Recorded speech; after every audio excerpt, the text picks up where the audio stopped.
안녕하십니까. 오늘 행정사 2차 민법 기본 강의 OT 와주신 여러분들 모두 진심으로 환영합니다. 오늘 또 3시간이 짧지 않은 시간이니까 근데 또 최대한 유익할 수 있도록 제가 많이 준비해 왔거든요.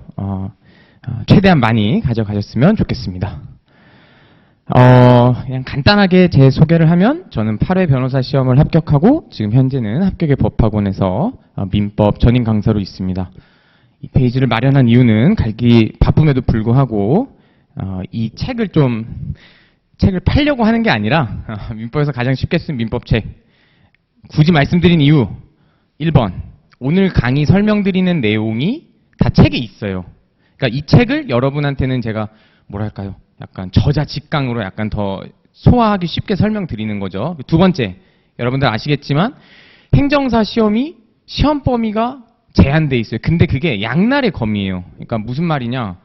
계약법이라 한정되었다고 좋아할 게 아닌 게 뭐 아시는 분들은 아시겠지만 채권법이라든지 물권법 내용을 아예 모르면은 오히려 더 고생을 하게 돼 있거든요. 그 구조 자체가.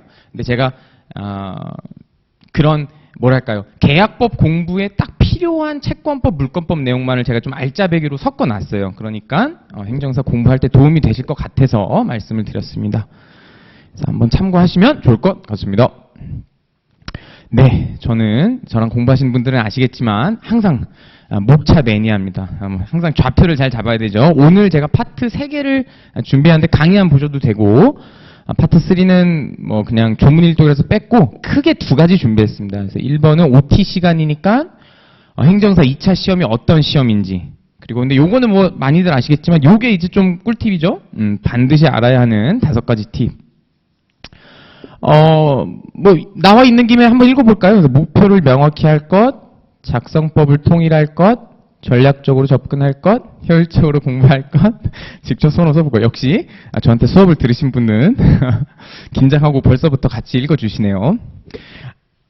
지금 저 강의 들으면서 다들 조문 어플 있으시면 귀는 열어두시고 하나 켜주시면 좋을 것 같아요. 다운을 받으시니 저는 이제 기습 질문을 합니다. 읽어달라고 조문을. 네.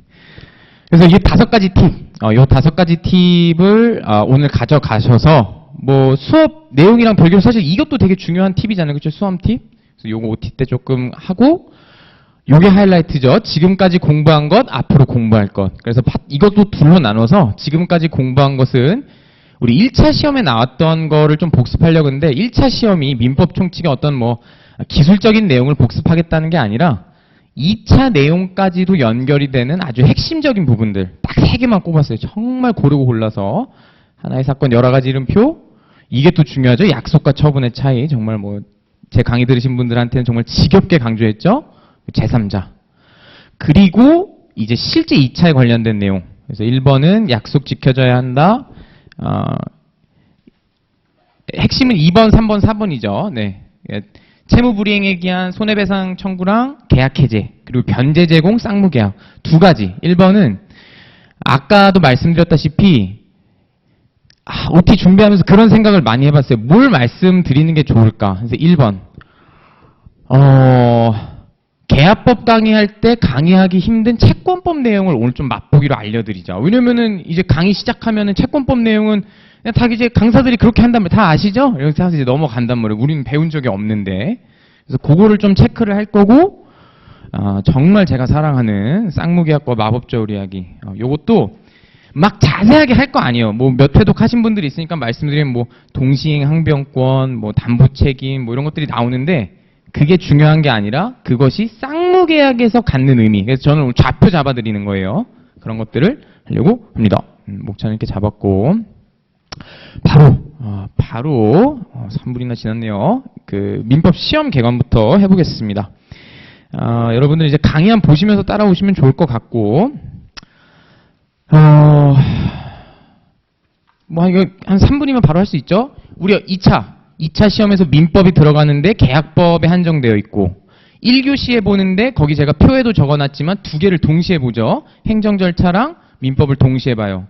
9시 반부터 11시 10분까지 100분 동안 치러지니까 단순 계산하면 한 50분 정도씩 할당하면 되겠다. 이거 뭐 단순 계산이죠, 여기까지는. 그리고 뭐 표 보시면 아시겠지만 과목마다 4문항씩 나옵니다. 거기 다 써있죠, 표에? 그래서 논술형 문제 하나랑 약술형 문제 3문제. 근데 이 내용은 민법에 한정된 건 아니고 모든 과목이 그래요. 모든 과목이.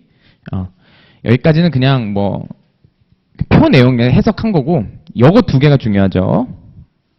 but 실제로는 기출문제 풀어보신 분들은 아시겠지만 보통 5문항이 출제된다고 보시면 됩니다. 분명 공지에 4문항이라고 했는데 왜 5문항이죠? 왜냐면은 논술형 문제 하나를 쪼개서 내와요. 그러니까 요번 올해 시험 보신 분들 혹시 계신다면 이제 고개 끄덕여 주시네요. 어떻게 나왔었죠? 1번 문제가 상임법 관련된 문제가 나왔죠. 근데 그 문제가 둘로 쪼개져서 나왔어요. 20점, 20점씩. 그래서 결론 20점짜리 문항 5개가 나오는 시험이다. 배점은 100점이고 그럼 딱 계산이 딱 맞죠? 제가 여기 쓰진 않았는데 요 내용도 아시죠? 1차랑 똑같습니다. 합격은 꽈락 점수인 40점은 다 넘어야 되고 모든 과목 평균이 60점을 넘어야 한다. 그리고 요것도 이제 질문하시는 분들 계시던데 1차 붙고 2차 떨어지면 어떡하죠? 그 단어가 안 떠오르네요. 그 뭐라 그러죠? 감사합니다. 유예. 훌륭하시네요. 네, 유예 제도가 있습니다. 그래서 1회. 정확히는 면제를 해주는 제도가 3가지가 있는데 그 공시된 내용 읽어보시면 돼요. 그게 뭐 다른 시험 보신 분, 그리고 유예, 그리고 뭐가 자격증 있는 사람 뭐 그런 게 있더라고요. 근데 유예가 우리가 좀 관심이 있는 거죠. 어쨌든 합격은 100점인데 모든 과목이 40점 넘어야 되고 평균이 60점이 되어야겠다. 좋습니다. 요거는 그냥 간단하게 해본 거고 네, 여기까지가 기술적인 내용이네요. 여기까지가 답안지 작성법. 답안지 작성법. 제가 강의안에 준비한 건데 뭐 엇들어지게 쓴 문장이니까 한번 읽어보겠습니다. 강의안 같이 읽으시면 될 것 같아요. 행정사 2차 시험은 서술형 문제죠. 서술형 시험은 준비할 때 기준이 있어야 된다. 즉 원칙으로 삼을 만한 원형이 있어야 되는데 왜 그렇죠? 왜냐하면 예외에 대응하기도 쉽고 빠르고 효과적으로 작성할 수 있기 때문에. 10점의 쟁점 하나, 답안지 15줄. 이게 우리 민법 답안지의 원형이 됩니다. 저도 대한민국 학생으로서 오랜 기간 공부하면서 다양한 시험들을 공부해봤는데 행정사 시험, 2차 시험처럼 변칙이 많이 나오는 시험도 처음 봤어요. 기출 조금 보셨나요, 2차? 20점으로 그냥 깔끔하게 딱 5개가 나왔으면 좋겠는데 어쩔 때는 그냥 40점짜리 통으로 나오고 뭐 10점짜리 나오고 30점짜리 나오고 막 왔다 갔다 하거든요. 이런 시험일수록 요 기준을 명확하게 갖고 있는 게 중요하다. 이것도 약간 좀 점프해서 미리 결론을 말씀드리면 이 10점의 쟁점 하나도 예를 들어서 제가 공부했던 시험 같은 경우에는 이 원칙, 뭐에서 몇 줄의 쟁점 하나다, 뭐 몇 점의 쟁점 하나다라는 딱 기준이 있으면 저는 이제 10점에 13줄 뭐 그런 기준이 있었는데 거의 무조건 지켜져요. 근데 행정사 시험은 죄송해요. 근데 제가 출제하는 건 아니니까 아시죠? 이것조차도 잘 안 지켜져요. 이것조차도. 하지만 그래도 원칙이 있어야 돼요. 안 그러면은 쓸 수가 없어요. 답안지를. 그래서 반드시 원칙을 10점의 쟁점 하나, 답안지 15줄 요거를 반드시 잘 기억하고 있어야겠다. 그래서 아까도 말씀드렸다시피 일반적으로 20점짜리 문제가 5개가 주로 나오니까 원칙은 20점짜리가 나왔다. 그러면은 쟁점이 2개가 있겠구나. 그럼 나머지 경우는 비례를 해서 계산하면 되겠죠. 뭐 이거 단순 수학이니까 뭐 10점짜리면 쟁점 하나. 혹시 30점이 나오면 쟁점 3개. 여러분 쟁점이라고 하는 건 뭐냐면요. 우리 이제 답안지 쓸 때 목차를 적어야 되잖아요. 목차를 적을 때 대충 뭐 이런 식으로 되는 겁니다. 이제 가는 이제 무조건 문제 제기가 되고, 뭐 1은 20점짜리 문제가 나왔다 하면은 정확히 떠오르진 않아도 저 같으면 일단 이렇게 적을 것 같아요. 어디 메모에. 그러면 선생님이 20점이면 쟁점 2개라 그랬으니까 뭐 대충 2개가 있겠지. 요번 시험에도 이런 것들이 되게 많았죠. 요번에 나왔던 문제 좋은 예가 공동수급체가 조합계약에 해당한다는 것, 그리고 조합원들의 채무가 합유에 해당한다는 것을 서술해야 되는 문제가 있었거든요. 이제 좀 벙쪄하시네요. 기출 아직 안 보셨군요. 확인해 보세요. 올해 기출입니다. 20점짜리였으니까 딱 맞는 거죠. 쟁점 하나. 출제자님 저 알아요. 공동수급체 조합계약에 해당하는 거죠. 답안지 짝 쓰고 그 아래 지금 그래서 물어보시는 거는 조합원들의 채무가 합유에 해당한다는 거 서술하라는 거죠? 제가 답안지 쓸게요. 뭐 이런 식으로. 대충 느낌 오시죠? 그런 의미였고. 그리고 요거. 10점의 쟁점 하나의 답안지 15줄인데, 제가 안타깝게도 그 참고자료를 준비는 안 했는데, 뭐 인터넷으로 바로 찾아보시면 될 것 같습니다. 이 답안지 작성하는 걸 이렇게 보면은, 이 딱 정해져 있는 그, 뭐라고 할까, 이게 답안지가 있잖아요. 답안지 포맷이. 근데 이거를 줄수를 세보면은 정확히 22줄이 됩니다. 한 페이지에. 그래서 우리는 이제 약속을 하는 거예요. 혹시 저한테 수업을 안 듣더라도 꼭 이 약속을 지키도록 하세요. 맨 윗줄과 맨 아랫줄은 무조건 쓰지 않습니다. 왜? 왜냐면은 예쁘게 쓴 답안지가 채점하기도 좋기 때문에 교수님들한테 이제 보너스 점수 받는 거죠. 2개 빼면은 20줄이니까 만약 20점짜리 문제가 나오면은 30줄. 그러니까 한 페이지하고 반을 쓴다. 요게 기준이에요.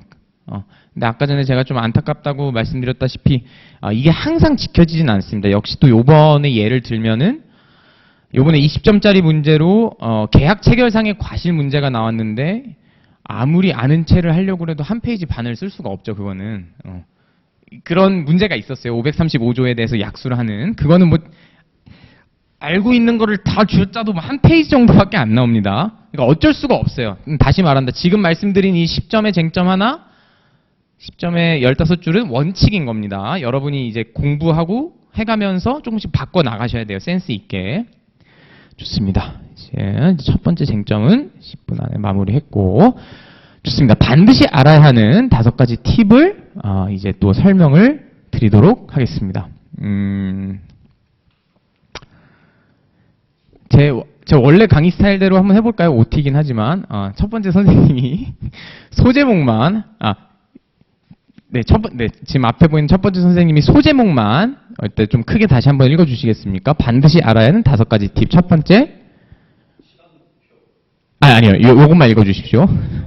죄송합니다. 네, 목표를 명확히 해야 되고, 답안지 작성법을 반드시 통일해야 되고, 전략적으로 접근해야 되고, 효율적으로 공부하고, 마지막 직접 손으로 써볼 건.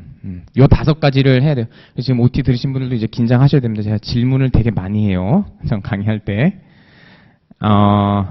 목표를 명확히 할 것. 목표를 명확히 할 건데, 사실 요 첫 번째 팁은 제가 지난 지금 10분 동안 설명한 내용이에요. 아까 전에 이거는 우리 했죠? 100분 동안 10개 문제. 이 100분이 뭐죠? 1교시가 9시 반부터 11시 10분까지 100분 동안 진행되는데, 공시된 내용으로는 각 과목마다 4문제니까 8문항이어야 되는데 실제로는 보통 5문항이 나와요. 논술문항이 둘로 쪼개지기 때문에 따라서 계산을 하면은 한 문제당 작성 시간이 8분에서 9분 정도가 돼야겠구나. 이거 반드시 지키셔야 됩니다. 여기 계신 분들은 이런 실수 안 하실 거라고 믿는데 이거 오버하기 시작하면 큰일 나죠. 시험은. 목표를 반드시 명확하게 하셔야 됩니다. 나는 한 문제에 8분에서 9분 안에 끝낸다. 이 8분, 9분이 뭐죠? 문제 파악해서 답안지 쓰는 것까지. 두 번째, 목표도 분량을 명확히 해야 돼요. 이것도 지금 아까 앞서서 설명드렸던 내용이죠. 여기는 조금 문장을 제가 바꿨는데 아까 문장은 뭐였죠? 10점에 쟁점 하나 15줄. 근데 이제 일반적으로 20점이 나오니까 20점에는 30줄. 한 페이지 반이고 10점에 쟁점 하나. 다시 말씀드립니다. 이것은 원칙이고 실제 상황에서는 유연하게 대응을 하셔야 되는데 원칙이 있어야 우리가 그것을 맞출 수 있으니까 반드시 목표를 명확히 해야 됩니다. 약수령 필요한 만큼 요거는 무슨 뜻이에요, 강사님? 아까도 제가 예를 드렸듯이 올해 기출 같은 경우에는 535조 계약 체결상 과실 같은 거는 아무리 아는 채를 하려고 해도 한 페이지 반을 다 쓸 수가 없어요. 그래서 그런 간단하게 요러한 거 서술해 보세요. 요런 거는 그냥 필요한 만큼만. 그래서 목표를 반드시 명확하게 해야겠다. 자, 두 번째 팁입니다. 작성법을 통일을 하셔야 되는데요. 아까 일단 쉬운 것부터 해볼까요? 제가 요 얘기부터 시작을 해야 될 것 같네요. 논리적으로. 저는 아까 전에 그 문항의 유형에 뭐랑 뭐가 있었죠? 공식적인 형태에는 논술형하고 약술형 이렇게 써 있어요. 공식적인 내용으로는.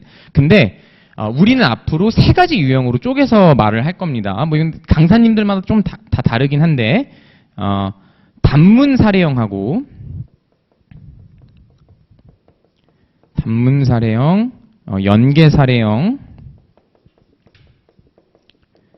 그리고 약술형 이렇게 세 가지가 있다고 저는 설명을 보통 드려요.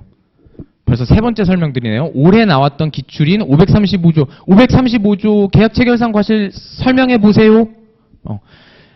굉장히 독특한 시험이죠. 행정사 시험이. 그냥 예전 마치 약간 사시 시험처럼 이런 개념에 대해서 네가 아는 거 그냥 다 서술해봐. 이런 시험이 나오는 굉장히 어려운 시험이에요, 사실은.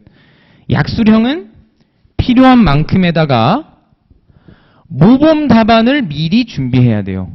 준비 충분히 할 수 있겠죠. 대표적으로 나오는 거 몇 개만 좀 더 얘기해 볼까요? 뭐 예를 들어서 또 임차인의 비용 상환 청구권에 대해서 서술해 보시오. 뭐 그런 내용들. 그냥 지금은 당연히 몰라도 그냥 그런 것들이 있구나. 그래서 이런 것들은 우리가 미리 준비할 수 있으니까 답안을 싹 다 준비를 하고 있어야겠습니다. 좋고, 근데 사례형, 단문 사례형과 연계 사례형은 어떻게 정의를 하는 거냐면은 이 연계 사례형이 아까 제가 말씀드린 공식적인 표현으로 치자면 논술형에 해당하는 거죠. 올해 문제로 치자면은 엄청나게 길었던 상임법 관련된 그 공통 사실관계가 주어져 있고 요러요러한 상황이면 어떻게 할 건가, 요러요러한 상황에서 갑이 을에게 무슨 책임을 물을 수 있는가, 뭐 이런 식으로 나오는 거. 그러니까 공통된 사실관계가 있고 추가로 물어보는 거. 이거를 저는 연계 사례형, 단문 사례형은 아까 전에 조합 사건. 공동수급체가 조합계약이었다는 그 사건, 그 문제가 단문 사례형이 되겠습니다. 근데 이런 사례형들은 다시 목표를 명확하게 해서 10점의 쟁점 하나, 15줄이라는 분량을 명확히 하시고 또 작성법을 통일해야 돼요. 작성법을. 그러니까 이게 무슨 말이냐면은 뭐 여기 지금 제가 다 써놨죠. 다 써놨는데 이거를 미리 안 갖고 있으면은, 이런 걸 미리 안 갖고 있으면 시험장에서 완전히 패닉이 옵니다. 문제를 봤는데 예를 들어서 막 그 긴 공통 사실관계 봤는데 아까도 말씀드렸다시피 20점짜리 문제니까 쟁점을 둘로 나눠야겠다. 그리고 논점의 제기, 이거 뭐 저한테 강의 듣는 분한테는 여러 번 설명드렸는데 문제 나와 있는 맨 마지막 번째 줄을 그냥 그대로 옮기라고 했어요. 뭐 예를 들어서 갑이 을에게 물을 수 있는 것이 무엇인지를 서술하시오 이러면은 그거를 그냥 그대로 베낍니다. 저한테 공부하시는 분들은. 왜? 그러면 그거는 글쓰기로서는 너무 최악 아니야, 그렇죠? 좋은 글쓰기는 아닌데 답안지를 작성해야 되니까. 답안지를 작성해야 되니까 이런 식으로 작성법을 다 통일을 시켜버리는 겁니다. 이것도 반드시 기억하고 계셔야 될 것 같아요. 그리고 이제 세 번째 팁은 전략적으로 접근. 시간이 약간 빠듯하니까 조금 더 중요한 것만, 포인트만 잡아서 설명드려 볼게요. 요것만 조금 더 강조를 드리고 싶어요. 통백지 절대금지, 할당량 초과 절대금지. 이게 이렇게 적으면은 누가 이런 실수를 할까 싶은데 생각보다 이 실수를 정말 많이 하세요. 언제 많이 하게 되죠? 공부를 어느 정도 하시기 시작하면은 이 실수를 정말 많이 하시기 시작합니다. 왜냐면 본인 아는 이거를 균형 있게 전략적으로 접근해야 되는데 아는 문제 나왔을 때는 신난다고 막, 제가 분명히 말씀드렸어요. 20점이면은 30줄만 쓰셔야 된다고. 근데 아는 거 나왔다고 막 신나겠어요. 근데 그러면 아까 8분에서 9분 제한도 오버하겠죠? 근데 그러면 뭐가 문제냐? 안 그래도 모르는 문제인데 더 쓸 말도 없고 시간도 없고 통백지 내면은 그냥 빵점이에요. 그냥 부분 점수도 없이. 엄청 기초적인 것 같은데 이거는 이제 철칙이라는 단어 무조건 지키셔야 된다. 무조건. 우리는 학문을 하는 게 아니라 시험을 보는 것이기 때문에 반드시 전략적으로 접근을 해야겠습니다. 요거는 그냥 이건 저의 개인적인 추천인데 제가 아까 전에 저는 세 가지 유형이 있다고 말씀드렸죠. 저한테는 그러니까 단문사례형, 연계사례형, 그리고 약수령이 있는데 제일 어려운 논술형을 뒤에다가 푸세요. 요 식으로 푸는 게 전략적으로 좋습니다. 나중에 수업 들을 때 제가 조금 더 설명드릴게요. 좋습니다. 이제 네 번째 팁인데 요것도 제가 딱 그냥 포인트만 설명드릴게요. 반드시 암기할 것, 필요시 보충할 것, 힘 닿는 데까지 정리할 것인데 죄송합니다. 제가 설명회에서 여러 번 이런 문장을 강조했습니다. 여러분, 행정사 시험은 민법 조문에 완전히 숙달된 전문가를 뽑는 시험입니다. 이런 말을 여러 번 했어요. 굉장히 어려운 시험 보시는 거예요, 여러분. 저는 강의 들으신 분들한테는 몇 번 말씀도 드렸는데, 이렇게 판례 말고 조문에 우리 법전도 못 보잖아요, 심지어. 법전 내용을 다 통으로 외워야 돼요. 엄청 어려운 시험이에요. 엄청 어려운 시험인데, 조문에 나와 있는 의의 요건 효과는, 이거는, 변명의 여지, 만약 이거를 틀리면 변명의 여지가 없는 거예요. 그냥 공부를 안 한 겁니다. 이거는 무조건 암기해야 돼요, 무조건. 무조건. 어디에 있는? 조문에 규정된. 왜? 왜냐하면 행정사는 조문에 숙달된 전문가를 뽑는 시험이니까. 그래서 그거를 반드시 잘 하셔야 될 것 같고, 필요시 보충되고,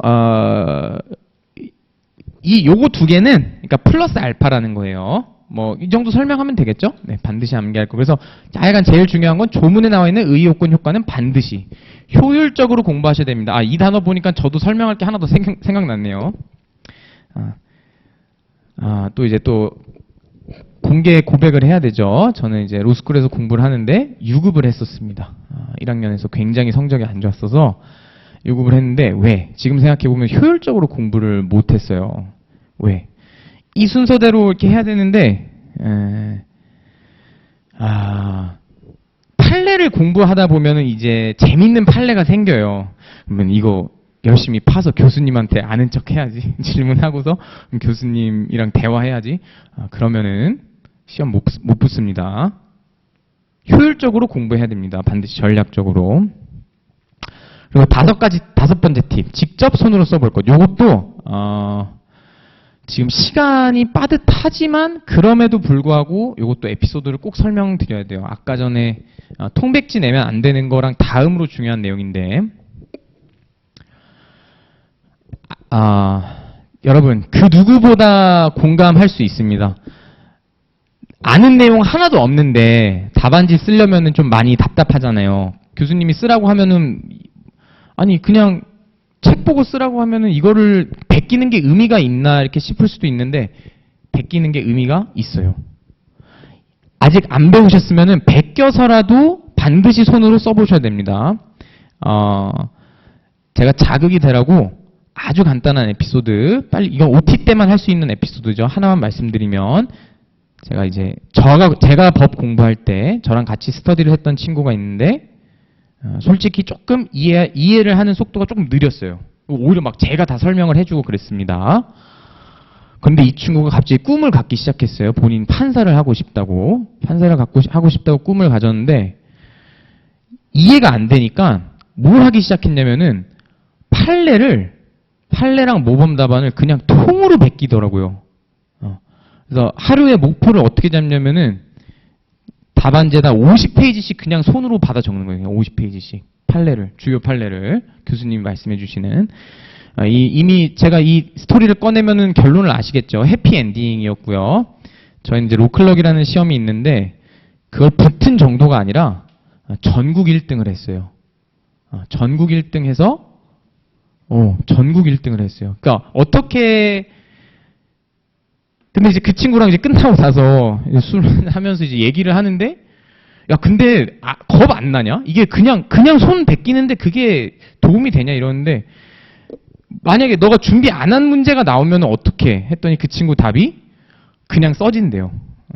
그냥 써진대요. 그래서 그 친구 말 믿고 저도 그 마지막 회에 무작정 베끼기 작업을 시작했는데, 저는 객관식은 잘했는데 서술형은 좀 잘 못했거든요. 성적이 확 뛰더라고요. 전 이거 맹신론자입니다. 이해하는 거 좋아하시는 분들이 이거를 굉장히 무시해요. 야, 이해 안 됐는데 어떻게 손으로 써? 손으로 쓰세요 그냥. 차라리 제 강의를 듣지 말고 조문을 베끼세요. 차라리 시간이 없으면. 저는 거의 맹신론자입니다. 5가지 팁 중에 제일 중요해요. 제가 봤을 때는. 딱 제가 목표했던 25분 안에 끝냈네요. 좋습니다. 자, 아이고야, 네, 공부하는 방법 듣느라 고생 많으셨습니다. 근데 여러분, 제가 더 강조하고 싶었는데 시간 없어서 설명 못한 거니까요. 아까 제가 강조했던 한 2-3가지는 꼭 기억해 주셨으면 좋겠어요. 자, 그럼 이제 또 강의안을 펼쳐서 이제 공부를 할 건데요. 지금까지 공부한 것, 앞으로 공부할 것. 지금은 우리가 1차 때 나왔던 거를 복습을 할 겁니다. 복습을 할 거고, 공부할 게 아니야. 이렇게 하지 말고, 그냥 바로 하시죠. 강의안 읽고서 설명하고 왔다 갔다 하겠습니다. 최대한 효과적으로 하기 위해 서서 읽겠습니다. 하나의 사건에도 여러 가지 이름표가 붙을 수 있네요. 마치 인스타그램 사진과 같습니다. A는 2024년 1월 1일 B로부터 X아파트를 10억 원에 샀는데 결론부터 말하면 이 사건에는 의사표시, 법률행위, 계약, 쌍무계약, 매매, 채권, 채무 관계 같은 해시태그를 이름표를 붙일 수 있다. 2가지 주성어.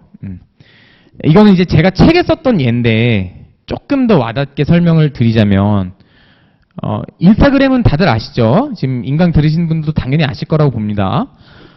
인스타그램이 그 사진에 이름표를 붙이는 게 참 재밌는 게 예를 들어서 뭐 제주도 백사장 같은 거를 풍경으로 사진을 딱 올렸는데 똑같은 사진에 뭐 해시태그 백사장, 해시태그 자연풍경, 해시태그 천연기념물, 뭐 해시태그 자연보호 이런 똑같은 그림인데 이런 이름표가 붙은 거하고 똑같은 그림에 뭐 럽스타그램, 제주도 먹방, 뭐 해산물 찜 이런 게 붙어 있는 거면 똑같은 사진인데 전혀 다른 느낌을 우리가 받잖아요. 그 비율을 설명드리고 싶은 거예요. 지금 제가 아까 전에 좀 인터뷰를 해보니까 민법 공부를 조금 해보신 분들이 있더라고요. 여러분 1차 공부해보셔서 아시잖아요. 사례는 사실 한 3가지 정도가 계속 왔다 갔다 하면서 나와요. 3가지. 3가지가 뭐냐면 A는 2024년 1월 1일 B로부터 X아파트 샀다. 매매랑. A는 2024년 1월 1일 B로부터 1,000만 원 빌렸다. 1년 뒤에 갚기로 했다. 대차 계약하고요. A는 2024년 1월 1일 B로부터 X아파트를 월 50만 원에 임대했다. 이제 2차 때는 임대차가 굉장히 중요하게 나오죠. 행정사 시험뿐만 아니라요. 모든 민법이 들어가는 과목이 사실상 3개로 8화를 우려먹어요. 그 3개로. 진짜로. 공부하신 분들은 아실 거예요. 제가 뭐 말하는지. 그거를 말씀드리고 싶은 거예요. 그래서 인스타그램 예를 든 게 똑같은 사건이에요. 계속. A는 2014년 1월 1일 B로부터 X아파트를 샀다. A는 2014년 1월 1일 B로부터 X아파트를 샀다. 근데 우리가 어떤 해시태그를 달아서 어떻게 그거를 해석하는지에 따라 다르게 의미부여를 할 수 있으니까 다르게 접근해야겠다. 그런 비유였습니다. 자, 바로 제가 의사표시를 또 읽어보겠습니다. 네. 오늘은 1차 OT가 아니니까 질문하지 않도록 하겠습니다. 의사표시란 정의가 내심의 효과 의사를 밖으로 표시한 것이다. 아따, 교수님들 어렵게 쓰신다. 그쵸? 내심은 마음속이란 뜻이죠. 마음, 그냥 더 쉽게 말하면은 의사를 표시한 거예요. 그냥 의사를 표시한 것. 의사를 표시한 것. 의사를 표시한 거를 말하는데 제가 이렇게 잘 적어놨네요. 우리는 왜 의사표시를 공부하죠? 왜냐하면 의사표시에 흠이 있으면 이를 법적으로 다툴 수 있기 때문이다.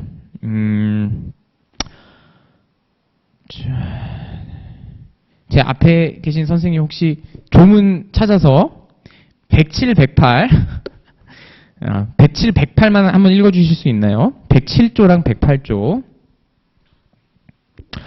그럼 이거 찾고 계신 동안 혹시 민총 공부하셨다 그러니까 의사표시에 문제가 있을 수 있는 경우의 수가 몇 가지가 있죠?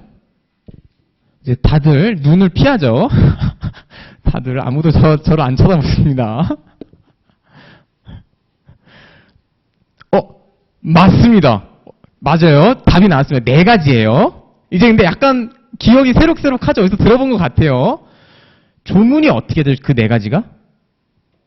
조문까지는 혹시 기억이 안 날까요? 그게 107조 통정호의 큰 소리 얘기해 주시면 다 답입니다, 지금. 108조 그 다음에 조문 찾으면서 봅시다. 지금 선생님 답해 주세요, 이제. 저한테 공부했으니까. 그 다음 109조는 뭐죠? 착오로 인한 의사표시. 뭐 어디서 들어본 것 같아요, 그쵸? 그 다음 110조 사기 강박에 의한 의사표시. 여러분 지금 다시 공부하는 거 이러면서 이러려고 온 거잖아요, 지금 시간 내서. 우리가 의사표시 공부한 이유는 뭐다? 의사표시에 문제가 있으면 다툴 수 있기 때문에. 민법이 정한 의사표시에 문제 있는 경우의 수는 몇 가지다? 4가지다. 107부터 110. 우리 이제 이렇게 외우는 거예요. 제가 OT 때는 얘는 이런 걸 들었어요. A는 2014년 1월 1일 비로부터 엑사프터를 샀어요. 근데 뚜껑을 열어보니까 A가 지금 웃고 있는데 알고 보니까 이게 나쁜 놈이었어요. 근처 동네에서 유명한 조폭이었습니다. 그래서 A가 B한테 가서 야, 너 나한테 엑사파트 안 팔면 너의 가족 해코지 할 거야. 그래서 겁박을 주고서 의사표시를 하게 한 거예요. 그래서 그거에 못 이겨서 B가 말하기를 알겠습니다, 팔게요라고 말하면은 이러한 의사표시는 몇 조에 근거해서 취소를 할 수 있다? 110조. 지금 110조라 말씀해 주신 분이 읽어주세요. 선생님 저 아직 기억하고 있습니다. 이따가 읽어주셔야 돼요. 근데 방금은 답변 맞춰주신 분이 읽어주세요. 110조. 큰 소리로 읽어주세요. 대표로 읽으시는 거니까. 1항만 읽어주시면 됩니다. 맞습니다. 제 1항만 읽어주십시오. 제 1항만. 사기나 강박에 의한 의사표시는 취소할 수 있다. 우리 사례에서 B가 주장할 만하겠다. 그죠? 강박에 의해서 그래 내가 효과 의사를 갖고 표시를 했어, 팔게요라고. 그런데 우리 교과서에서 이렇게 말하죠. 위법한 간섭이 있었다는 거예요. 강박을 해서 누가? A가. 그래서 이건 취소할 수 있다. 그래서 우리가 이처럼 의사표시에 문제가 있으면 우리가 다툴 수 있기 때문에 의사표시를 공부한다. 넘어가겠습니다. 좋습니다. 자, 이번엔 두 번째인데요. 법률 행위란 뭐 밑줄 그으실 분들은 밑줄 그으세요. 이거 자료 정말 열심히 만든 자료입니다. 법률 행위란 내심의 효과 의사를 밖으로 표시한 것으로서 법률 효과를 갖는 행위를 말합니다. 그 옆에 제가 법률 행위는 의사표시를 불가분의 요소로 한다라고 적어놨는데요. 인강 들으신 분들 따라오고 계시죠? 이게 무슨 뜻일까요? 잠깐 제가 5초 드려볼게요. 그래도 아까 제가 분명 인터뷰할 때 1차를 들으셨다고 했는데 혹시 이런 거 기억 안 나시나요? 이거 오타 났네요. 효과 의사 르인데 르가 나네. 죄송합니다. 여러분 지금 보시다시피 개념 정의를 봤을 때 우리가 방금 앞에서 봤던 의사표시 개념 정의랑 비슷한 거는 느껴지시나요? 거의 컨트롤 C 컨트롤 V잖아요. 내심의 효과서를 밖으로 표시한 건데 그런 것 중에 뭐다? 법률 효과라는 전 책에서는 꽃이 폈다라고 했어요. 꽃이. 법률 효과라는 꽃이 핀 거라고 비유를 들면 좋겠더라고요. 내심의 효과서를 갖고 표시를 해서 법률 효과라는 꽃이 핀 거. 그래서 가장 쉽게 설명할 수 있는 방법이 그거예요. 그러니까 교수님들은 멋들어지게 표현하려고 법률 행위란 의사표시를 불가분의 요소로 하는 행위를 말한다. 뭐 이제 이렇게 얘기를 하는데 근데 이거 우리 왜 알고 있어야죠? 왜냐? 여러분 저 이상한 거 가르치는 거 아니죠? 여러분 그거 공부하셔야 되잖아요. 이거 기출도 2번이나 됐잖아요. 다음 중 준법률 행위 중 관념의 통지에 해당하는 것은 의사의 표시. 시험 기출 풀어보신 분들은 아시죠? 이런 것들이 실제 시험에 나오기 때문에 아셔야 되는 겁니다. 동어 반복 그만할게요. 넘어가겠습니다. 자, 우리는 왜 법률 행위를 공부하죠? 세 번째 선생님, 거기 답 써 있는데 왜 법률 행위를 공부한다고 써 있죠?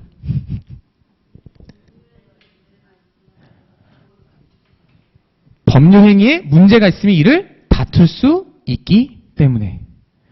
혹시 선배님 또 아시나요? 법률 행위에 문제 있을 수 있는 게 민법 조문에는 뭐랑 뭐가 있죠? 거기 하나 제가 힌트를 드렸고 하나는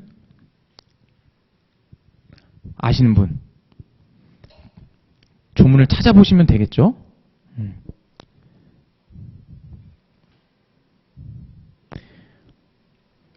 지금 옆에 계신 네 번째 선생님이 한번 103조 크게 읽어주시겠습니까?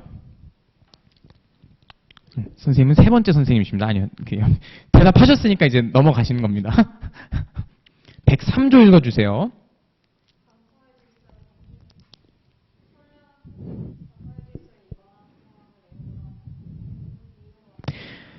선량한 풍속 기타 사회 질서에 위반한, 이거 들으니까 어디서 공부했던 것 같은 게 약간 떠오른다. 그죠? 지금 103조 다 기억 안 하셔도 돼요. 저는 하나만 가져가셨으면 좋겠어요. 법률행위 개념정의랑 우리가 왜 법률행위를 공부한다? 법률행위에 문제가 있으면 다툴 수 있기 때문에. 두 가지가 있어요. 아까 의사표시는 네 가지였잖아요. 법률행위는 두 개예요. 103조, 104조. 불공정한 법률행위. 눈으로만 읽어보세요. 하면서. 예를 들면 이런 거예요. 여러분이 가장 잘 알아야 되는 게 그거죠. 이중매매, 반사회적 이중매매. 이런 뒷사정이 있었던 거예요. A는 2014년 1월 1일 B로부터 X아파트를 샀는데 알고 보니까 C라고 하는 사람이 2023년 12월 1일, 그러니까 한 달 전에 이미 B로부터 X아파트를 샀어요. 사고서 중도금까지 냈습니다. 그러니까 많이 진행이 된 거죠. C는 이제 아주 싱글벙글해요. 이제 X아파트 갖는다고. 너무너무 해피하고 있는데 죄송합니다. C가 이미 샀다는 사실을 뻔히 알면서 A가 요번에도 악마입니다. 너무 X아파트가 갖고 싶은 거예요. 너무 갖고 싶으니까 쫑쫑쫑 와가지고 그 X아파트 C한테 팔지 말고 나한테 파세요.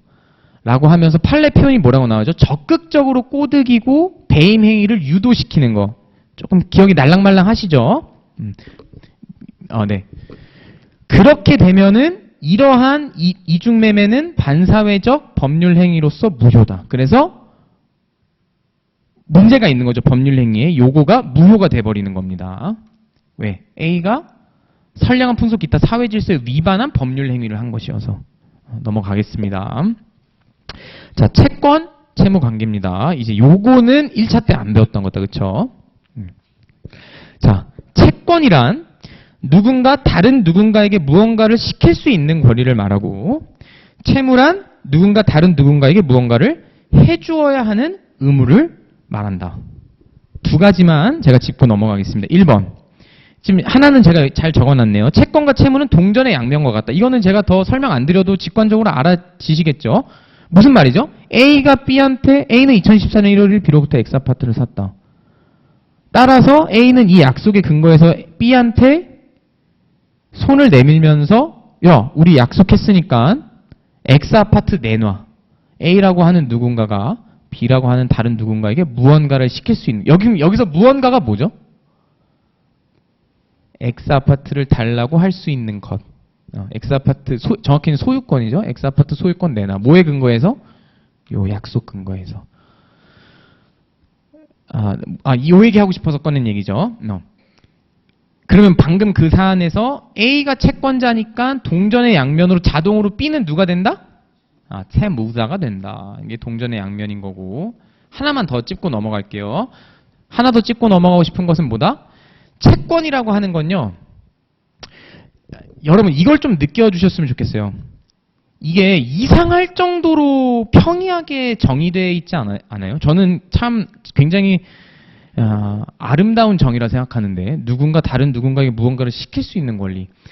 제가 하고 싶은 말은 뭐냐면은 채권이라고 하는 게 어려운 개념이 아니라 뻗은 손을 떠올렸으면 좋겠다는 걸 굉장히 강조를 많이 해요. 제가 설명할 때. 뻗은 손 그 자체예요. 뻗은 손 그 자체. 채권이라고 하는 건. 다시 한번 합니다. 2024년 1월 B로부터 X아파트를 사면은 A는 왜 채권을 갖고 있다? 손을 뻗어서 고개 끄덕이려고 답변을 손을 뻗어서 소유권 이전해달라고 말할 수 있으니까. 그러니까 채권이 있는 것이다. 감사합니다. 지금 너무너무 잘 따라오고 계시네요. 감사합니다. 쭉쭉 넘어가 봅시다. 자, 또 똑같은 질문이죠. 저 뒤에 계신 분은 선생님께 제가 질문하겠습니다. 저기 뒤에 계신 5번째 분한테. 우리는 왜 채권 채무를 공부해야 될까요? 거기 뭐라 써있죠? 이를 법적으로 여러분 이쯤 되면은 이제 패턴이 안 보고 싶어도 보이죠? 우리 계속 계속 공부하는 이유 뭐라고요? 문제가 있으면 다툴 수 있으니까 공부하는 거. 이것만 가져가도 돼요. 이제 그럼 큰 그림이 보이기 시작해요. 그럼 이제 인강 같은 거 안 들어도 되죠. 독학하시면 됩니다. 교과서 펴서. 어떤 것이 문제가 있냐? 자, 민법 제390조를 한번 그 맨 뒤에 계신 선생님께도 한번 제가 부탁드려도 될까요? 한번 조문 혹시 있으신가요? 민법전? 없나요? 지금 한번 핸드폰으로 찾아주세요. 지금 집중 같이 해주셔야 되니까. 첫 번째 선생님이 390조 대표로 큰 소리로 읽어주십시오. 채무자가 채무의 내용에 좇은 이행을 하지 아니한 경우에는 채권자는 손해배상 청구할 수 있다. 그러나 채무자의 고의나 과실 없이 이행할 수 없게 된 때에는 감사합니다. 오늘 이따가 파트 2의 그 다음 대목차에서 주요 내용이니까 주석 지금 안 달게요. 하나만 얘기합니다. 다시 또 강조. 우리 채권 채무 왜 공부한다? 문제가 있으면 다툴 수 있기 때문에. 좋습니다. 넘어가겠습니다. 그 두 가지 더 해야 되죠. 1번. 여러분 이 한자를 그 강의한 인강 들으신 분들도 강의한 읽어보세요. 채권과 채권을 비교해야 되는데 이게 은근히 질문이 많이 들어와요. 첫 번째 채권은 권리권자고요. 두 번째 채권은 채권자입니다. 혹시 경영학 전공이신 분은 없으실까요? 경영 같은 거 공부하다 보면은 영어로 이제 제가 발음이 많네요. bon드를 이제 사고 판다고 하잖아요. 채권을 뭐 거래한다. 요거는 채권자를 쓰는 거예요. 이게 채권자를 쓰는 거고, 뻗은 손은 당연히 무슨 한자를 쓰겠어요? 뻗은 손은 권리권자. 비교를 하셔야겠습니다. 은근히 질문이 많이 들어와요. 자, 두 번째 질문. 두 번째, 요게 중요하죠. 약정채권과 법정채권. 결론부터 말씀드리면, 약정채권이란 한자가 어떻게 써 있나요? 지금, 그러니까 제가 적진 않았는데, 약속, 약자의 정해질 정의예요. 약속으로 정해진 채권을 약정채권이라고 하고, 법정채권은 또 연상이 되죠? 법으로 정해진 채권을 법정채권이라고 합니다. 너무 쉬운 질문이지만 하지만 해보겠습니다. 여러분의 집중력을 위해. A는 2024년 1월 1일 B로부터 X아파트를 샀다. A는 B에게 채권이 있어요. 이 채권은 왜냐하면 손 뻗어서 달라고 할 수 있으니까 X아파트. 이 채권은 둘 중에 어딜까요? 그렇죠? 감사합니다. 큰 소리 답변해 주셔서. 인강 들으신 분 따라오고 계시죠? 약정채권에 해당합니다. 약속이니까. 그런데 법정채권이라고 하는 걸 오늘은 좀 자세하게 공부를 해야 됩니다. 맨 뒤에 계신 분 조문집 혹시 이제 구하셨나요? 이거 한번 750조를 큰 소리로 대표로 좀 읽어주십시오.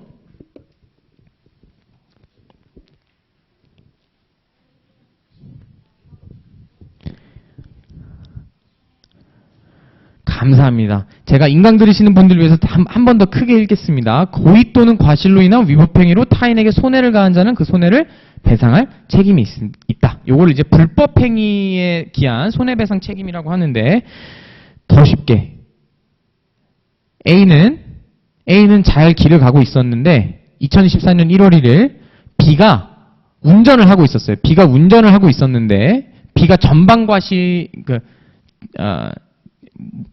단어가 안 떠오르냐. 전방을 주시해야 되는 주의 의무가 있는데 그것을 해태해서 A를 친 거예요. 우리 민법 제대로 막 엄격하게 공부 안 해도 상식적으로 알고 있죠. 교통사고 당하면은 돈 달라고 할 수 있다. 왜? 법에서 정한 권리가 있으니까. 법에서 정하기를 A가 손을 뻗어서 B한테 돈 내놓으라고 할 수 있다고 정한 거예요. 법에서. 혹시나 하는 마음에 하나 더 추가합니다. 교통사고 났을 때 우리가 합의금 같은 거 그 약속하잖아요. 합의금은 어디에 속하죠? 합의금은 벌써 또 약정채권으로 넘어간 거예요. 지금 따라오고 계시죠? 그러니까 법정채권으로도 A가 돈 내놓으라고 할 수 있는데 약속으로 해가지고 권리를 바꿔서 없애는 거죠. 그래서 이런 것이 있다. 법정채권. 이따가 법정채권을 공부한 것이 빛을 발하게 됩니다. 네, 조금 더 여기까지 해보겠습니다.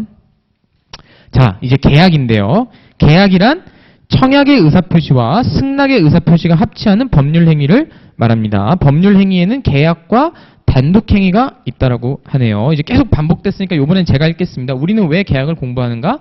계약에 문제가 있으면 이를 법적으로 다툴 수 있기 때문이다. 여기서 543조 말고 저는 오히려 이 포인트에서 요 중요한 그림을 하나 그리겠습니다. 중요한 그림이라는 게 뭐냐면 여러분 이 6개의 이름표가요. 생각보다 굉장히 중요한 이름표인데요. 지금까지 공부한 걸 갖고서 벤 다이어그램을 그릴 수 있습니다. 결론부터 말씀드리면 어떤 그림이 나중에 그려지냐면요. 의사표시, 그러니까 하나의 사건은 정확히는 A는 2014년 1월 1일 비로부터 X 아파트를 샀다라고 하는 사건은 의사표시이자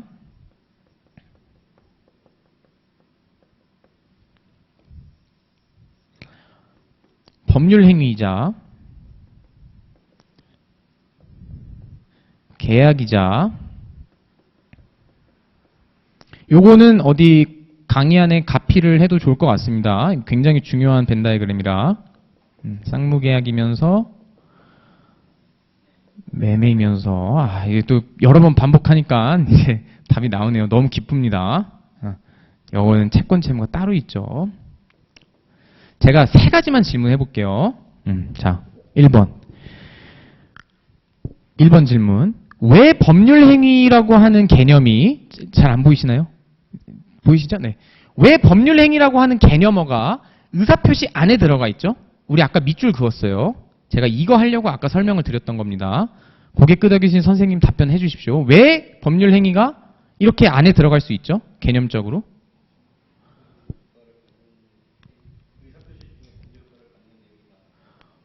맞습니다. 선생님 뭐라고 맞게 해주셨고 뭐라고 맞아요. 사실은 그게 더 아름답죠. 교과서 표현 그대로니까. 교수님들이 뭐라고 한다? 법률 행위란 의사표시를 불가분의 요소로 하니까. 이게 정확한 100점짜리 답안이죠. 그래서 이렇게 표현할 수 있어요. 자, 그럼 이게 2번째 질문이에요. 총 3개 질문합니다. 법률 행위 안에 계약이 들어가는 이유는 뭘까요? 이거는 사실 공부는 안 했는데 1차를 꼼꼼히 공부하셨으면 답변을 할 수 있어요.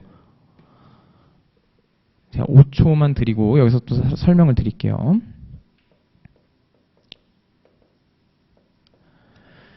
오늘 집에 돌아가서 한번 복습을 해보세요. 1차 이제 공부하신 분들이 제법 되니까.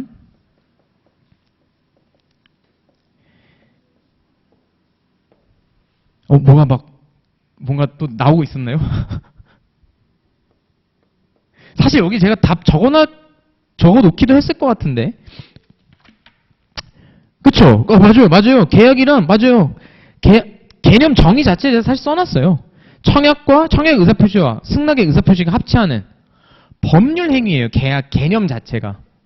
합동행위. 참 설명하고 싶은 게 너무 많은데 많은 걸 절제하면서 하고 있습니다. 근데 이거는 설명을 해야 돼요. 여러분 1차도 보셔야 되니까. 자, 교과서를 펴서 공부를 하다 보면 여러분 법률 행위가 이거 제가 만들어낸 구분법이 아니에요. 계약과 단독행위로 나뉜다는 게 굉장히 중요한 큰 틀입니다. 저한테 강의 들으신 분한테는 제가 이렇게 설명드렸어요. 여러분, 제가 만들어낸 게 아니라 민법 조문이 소리를 치고 있어요. 민법 조문이 무권대리에서도 소리를 치고 있고요. 그 철회권, 거절권, 막 어디서 들었던 단어들 떠오르죠. 철회권, 거절권 복습해보세요. 집에 돌아가서. 미성년자 관련된 거기서도 어떻게 나오냐면은 철회권, 계약일 때는 철회권 관련된 단어가 나오고 단독행위에 대해서는 거절권 뭐 이런 식으로 단어를 씁니다. 그러니까 이분법적으로 접근해요. 꼭 복습을 하시기 바랍니다. 동어 반복이 많아지니까 다시 한번 정리해 드릴게요. 이 뒷내용은 본인이 복습해 보시고 어쨌든 법률 행위에는 2종류가 있다. 계약과 단독행위. 이 이분법적 구조 반드시 기억하고 계셔야겠다. 그리고 하나 그러니까 계약이라고 하는 벤 다이어그램이 어디에 들어갈 수 있다? 법률 행위 안에. 오케이. 그리고 이거 그린 김에 설명 더 해드릴게요. 쌍무 계약은 이름에서부터 알 수 있다시피 이제 곧 공부할 겁니다. 2교시 때. 계약의 일종이에요. 당연히 여기 안에 들어갑니다. 매매는 또 쌍무 계약의 일종이에요. 그래서 여기에 싹 들어가는 거예요. 그러니까 A는 2024년 1월 1일 비로부터 X아파트를 샀다라고 하는 사건이 다 해당되는 거예요. 왜? 여기 있으니까. 여기 있으니까 의사표시자, 법률행위자, 계약이자, 쌍무계약이자, 매매가 되는 겁니다. 요거까지 하고 싶시다. 1교시 마지막. 오! 강사님, 왜 채권 채무 벤 다이어그램은 여기에 뚝 떨어져 있을까요? 채권 채무 관계 한 요 정도에 딱 그리면 예쁘지 않나요? 첫 번째 선생님 혹시 기억나시나요? 제가 강의했던 거. 제가 왜 못 들어간다 그랬죠?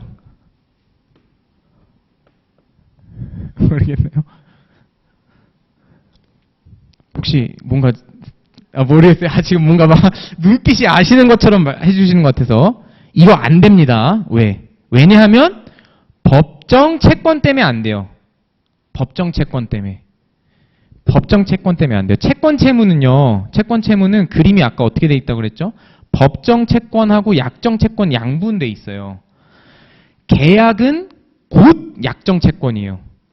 그래서 우리가 약정 채권만 보면은 여기에 예쁘게 그림이 들어갈 텐데 이 그림이 못 들어가는 이유, 이 벤 다이어그램이 여기에 못 들어가는 이유가 뭐냐면은 법정 채권이 있기 때문에 아까 교통사고 사건 여기에 못 그리고 따로 그려야 됩니다. 아, 왜 이런 것까지 알려주고 채권법 내용인데 여러분 이따가 채무 불이행할 때 빛을 발합니다. 조금만 버텨보세요. 법정 채권 중요합니다.